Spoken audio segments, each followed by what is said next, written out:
gouvernement contre-attaque sur le dossier Álvaro Sobrinho. Des documents officiels font état d'une rencontre entre l'homme d'affaires angolais et l'ex-ministre de la Bonne Gouvernance. Álvaro Sobrinho a fait une présentation de ses compagnies le 6 août 2015 au bureau de Rochi Badin à la Seacom Tower à Eben.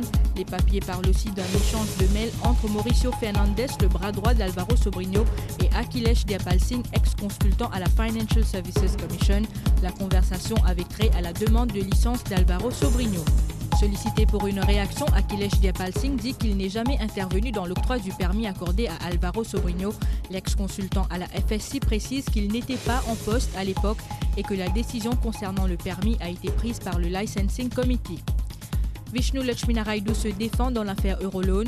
Le ministre des Affaires étrangères a souligné que son emprunt d'1 million d'euros à la State Bank of Mauritius a été fait dans la transparence. Il soutient que l'ICAC a établi qu'il n'y a pas de conflit d'intérêts dans cette affaire. Vishnu Lakshminarayalu a été très critique envers Rochi Badin. Il accuse son ancien collègue ministre de vouloir ternir son image et il cite que Rochi Badin a eu l'appui de certaines personnes au sommet de l'État dans cette démarche.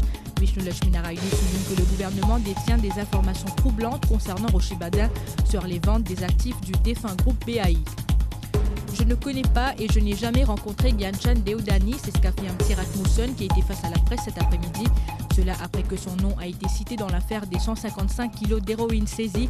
Cet ancien lord-maire du MSM explique aussi que cela ne fait qu'un an depuis que sa compagnie travaille avec Brilliant Resources Consulting Limited. Sirat Mousson précise aussi que sa compagnie n'a jamais eu de démêlés avec quelconque autorité de l'île.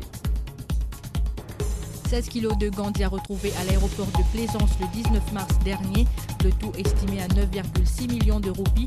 La drogue était dissimulée dans plusieurs livres en provenance du Nigeria. Le colis avait été expédié par le service de livraison DHL et se trouvait dans un entrepôt en attendant d'être récupéré. Et parallèlement, 10 kilos de drogue synthétique et d'amphétamine ont aussi été découverts il y a quelques temps. Celles-ci étaient dissimulées dans des boîtes enregistrées comme du sel médical. Le colis est arrivé en provenance de Chine. La valeur est estimée à 720 000 roupies. Ce sont les officiers de la MRA qui ont fait la découverte. Là-dessous poursuit son enquête.